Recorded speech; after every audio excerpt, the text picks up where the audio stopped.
Welcome to Sage Audio. Today let's do a mid-side masterclass. But first, if you have a mix that you need to have mastered, send it to us to receive a free mastered sample of it with the link in the description.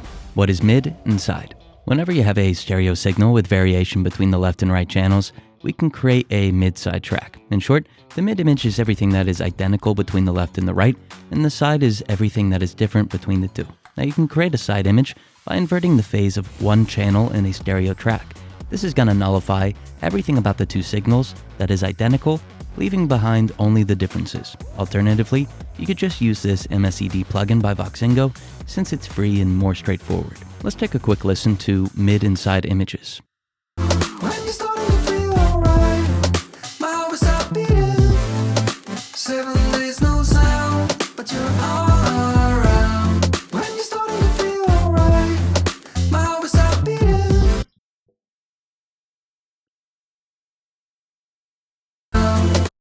Mid-side equalization.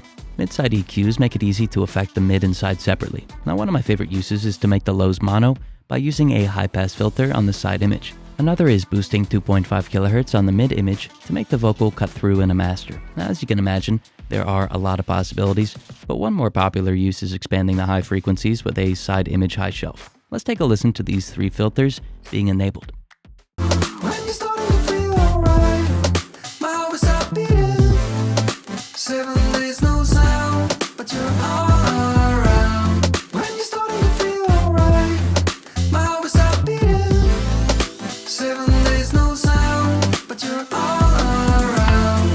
If you're enjoying the video, hit the like button and subscribe if you haven't already. It's free and it helps us bring you more videos.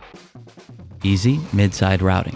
Sometimes you'll want to process a signal as mid and side, but the plugin doesn't offer it. Now when I come across this issue, I just duplicate the channel and use MSED on both, with one instance isolating the mid image and the other isolating the side image. Now I think some DAWs offer more options for this type of routing, but if yours doesn't, this is a good alternative. Let's take a listen to mid-side processing being performed with this routing and with a plugin that's typically not capable of affecting the mid and side separately.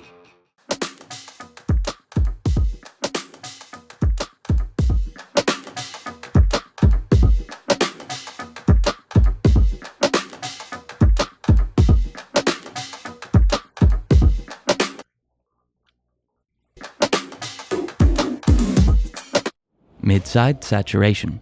Mid-side saturation isn't too common, but it definitely has its uses. Now, Saturn 2 is one of the few plugins that allows for it, but let's use the routing from last chapter so that we have more plugins to choose from. Now, with this PSP saturator, I'm going to saturate the mid image. I'll use something that emphasizes my lows, in turn making the low frequencies more centered.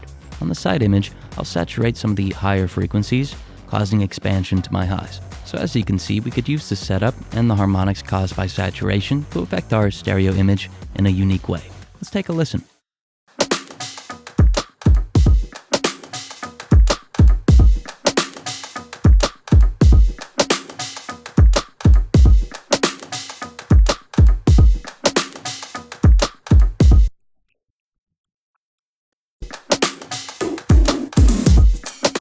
Mid-side compression. Mid-side compression is a great way to cause dynamic stereo expansion. Whenever the mid image is compressed more than the side, the image will sound wider. This is usually the case since the mid image is more powerful than the side, triggering the compressor more often. Now this effect works well on drums, vocals, and on full mixes and masters if used subtly. Let's take a listen to it on a full mix with some more aggressive settings so that it's easier to hear.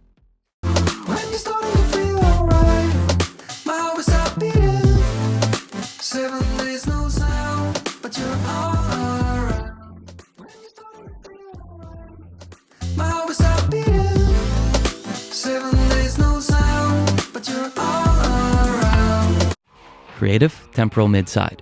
This is a fun use of mid and side in my opinion. In short, I'll use one type of delay or reverb on the mid image and a different type on the side. This could be practical. For example, I could do this to the drum overheads, giving the side some distinct stereo imaging. Or it could be more creative if I was to use a harmonizer on a vocal's mid image and a reverb on the side. Let's take a listen to it on the drums.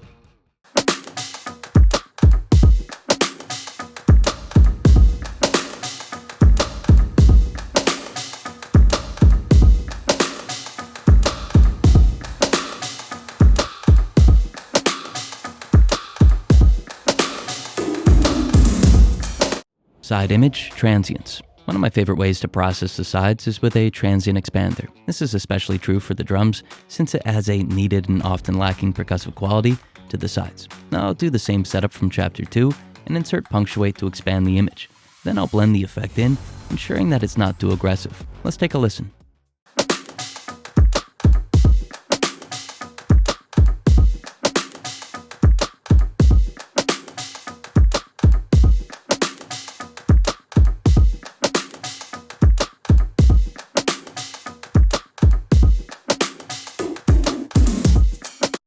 If you're enjoying the channel, use the search box to watch more of our videos.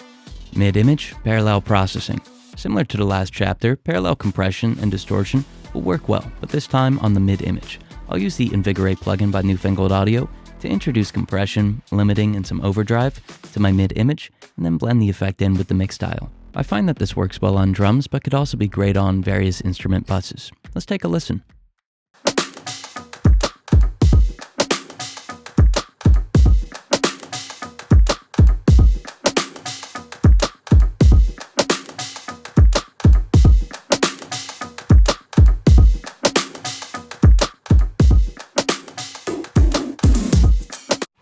Transient and tonal, mid-side. Next I'm going to try something unique and insert this split EQ onto a signal's mid and side image. So now my signal is split up into mid and side, and then the mid and side are individually broken up into tonal and transient elements via the split EQ. Now I'm sure that this could lead to some phase issues if I'm not careful, but with some carefully dialed in settings, we could get a lot of control over the image with this type of routing. So let's take a listen to these EQs being used in this way.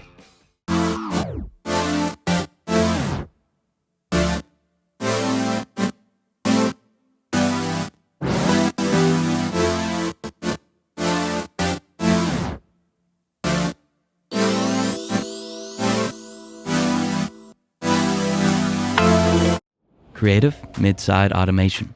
One last thing to keep in mind with mid and side is that the channels can be automated to create really unique effects. Now we could do something simple, like automate the mid image's volume down and the sides up to cause increasing expansion, or something more aggressive like affecting panning. Now what I'll do instead is automate various levels of saturation on the mid and the side to dynamically change their timbres and the width of the stereo image. Let's take a listen to it.